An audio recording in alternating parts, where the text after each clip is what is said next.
This is a Nazi UFO, and this is France surrendering as soon as Germany invaded. But these are two myths from World War II that you still believe for some reason, yet they're not the only ones. Did Japan's Unit 731 virus really turn people into zombies?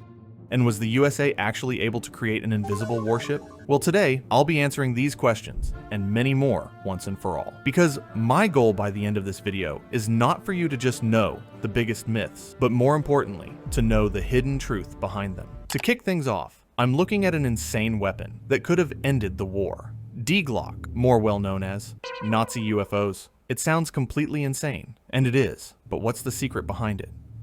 D-Glock gets described as a wonder weapon with counter-rotating cylinders filled with a purplish substance called Zerum-525, possibly irradiated mercury. The story goes that it could generate anti-gravity effects, plasma, or even space-time distortion. But this isn't the craziest part. Some believe it might be a powerful weapon, or even a time machine.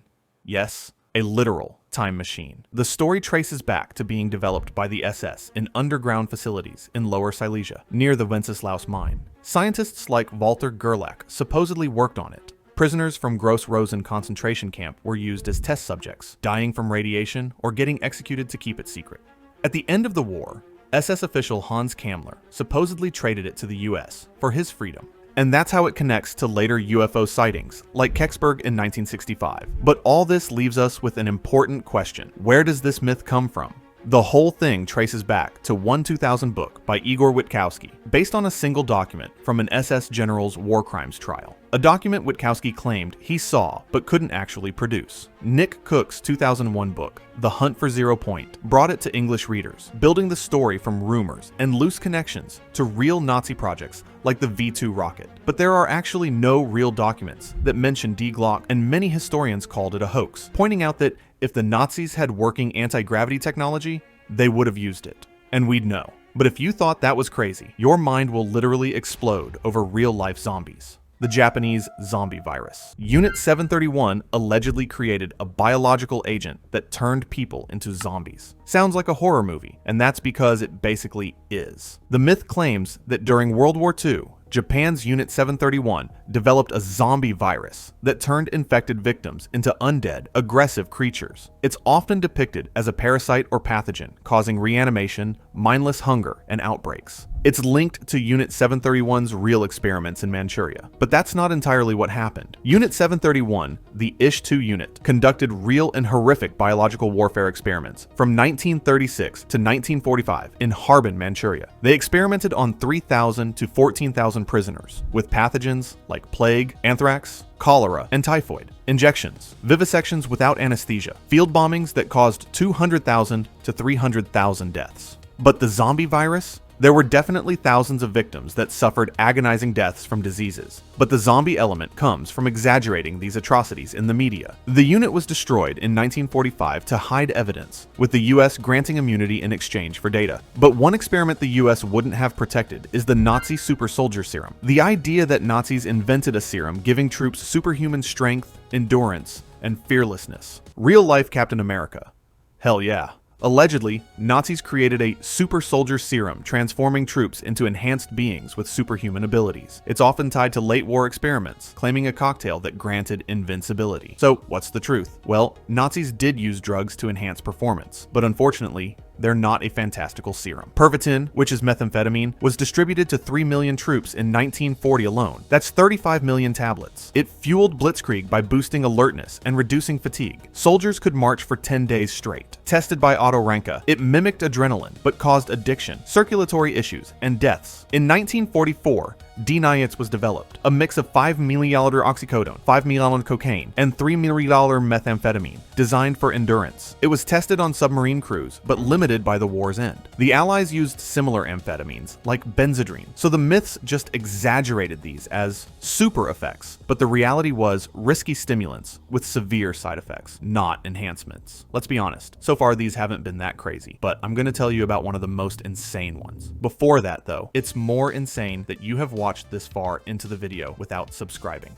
Do it. Okay, but now I need to save the reputation of a whole country. The French just surrendered in 1940 without a fight, and are cowards who rolled over the moment Germany showed up. Well, you're welcome, France, because this is a myth. But the reason it exists is very unexpected. France's defeat wasn't about cowardice. It was about doctrine, resources, and Germany's blitzkrieg strategy overwhelming their defenses, all because the French military leadership was using outdated tactics from the First World War. Germany came at them with speed and coordination that France's command structure couldn't handle. Their forces were actually quite capable, but unfortunately for them, their coordination failed, which got them caught completely off guard. So why did this label the French as cowards in stereotypes and internet meme history? If you dig into the actual battle reports, the casualty figures, the testimony from German officers, none of it supports the idea that French soldiers just gave up. They fought and even died in huge numbers. But somehow, decades later, the stereotype stuck. This is actually due to all of the Allied propaganda during the war, lingering resentment from World War I, and jokes that turned into accepted history. Poor France.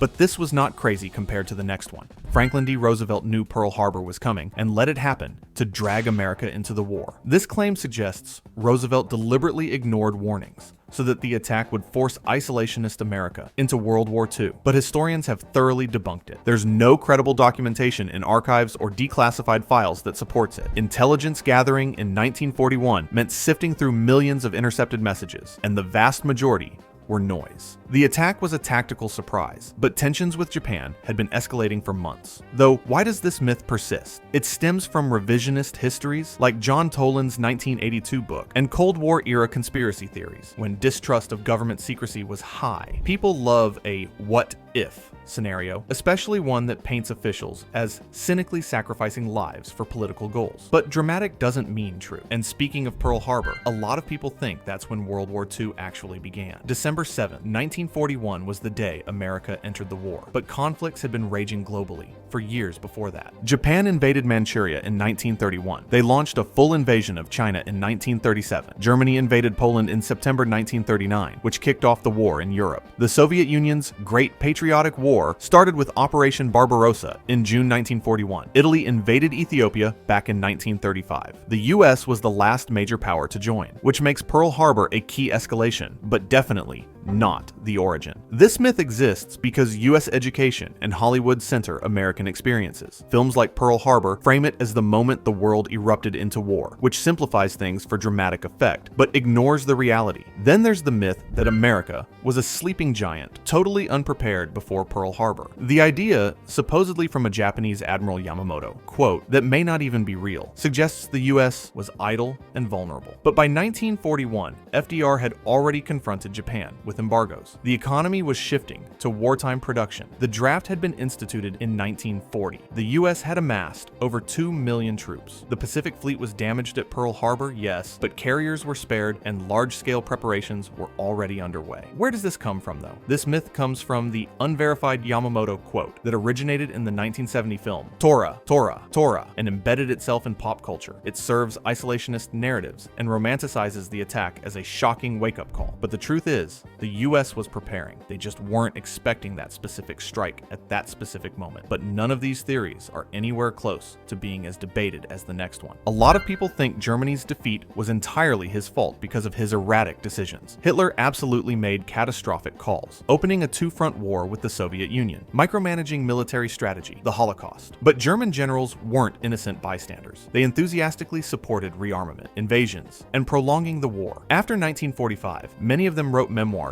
that shifted all the blame onto Hitler, painting themselves as professionals who were just following orders. Western histories during the Cold War, when former Nazis were being rehabilitated to counter the Soviets, accepted these narratives. It made accountability easier to avoid and simplified a very complicated story. But I dug deeper to uncover the entire truth, and it's actually not really Hitler's fault. The truth is that Germany's defeat was a collective failure involving military leadership, industrial capacity, strategic overreach, and yes, Hitler's decisions. But it's far from entirely Hitler's fault, and blaming just one man ignores the broader picture. But could the so-called greatest general of the war, Erwin Rommel, have done better? Well, the answer will surprise you. Rommel was tactically sharp and excelled at surprise attacks. No question. but he neglected logistics. His campaigns in North Africa were ultimately doomed because he couldn't secure supply lines. He failed at the Suez Canal, and he couldn't stop D-Day. His fame came largely from Nazi propaganda, which romanticized him, and then from Allied propaganda and post-war books and films like The Desert Fox in 1951. The image of the chivalrous, honorable German general was appealing, especially during the Cold War when the West wanted to rehabilitate some German military figures. But his logistical shortcomings undermined his tactical successes. He's remembered for the myth, not the full picture. The Sherman tank gets a bad rap. People call it a death trap that was inferior to German tanks and needed numerical superiority to win. Early Shermans had ammo storage issues that got fixed, but they had excellent crew survivability because of features like quick escape hatches, reliability, and versatility. Crews preferred them over Axis models. Yes, German Tigers and Panthers had better armor and guns, but they broke down constantly and were hard to produce. Shermans were easier to repair, more adaptable, and available in large numbers. The myth persists because of veteran stories that focused on dramatic losses and books like Death Traps from 1998, which emphasized flaws while ignoring survivability statistics. War stories focus on what went wrong, not what went right. But one of the most massive lies with numbers is the Dresden bombing. Claims say hundreds of thousands of civilians died in the February 1945 raids, framing it as a senseless war crime. This comes back to a classic trick: propaganda built to rewrite guilt. A 2010 historical commission verified up to 25,000 deaths using police records and registries. This is still horrible, but it's nowhere near the inflated 100,000 to 250,000 figures that came from Nazi propaganda, trying to drum up sympathy, and later from right-wing revisionism. The exaggerated numbers have been amplified on social media to downplay Axis atrocities by making Allied actions seem equally or more brutal. Nazi propaganda started it. Cold War era, East German histories echoed it. Now it gets repeated to fuel false equivalencies. Now remember, at the start I said about the USA making a literal invisible warship. That is the Philadelphia experiment.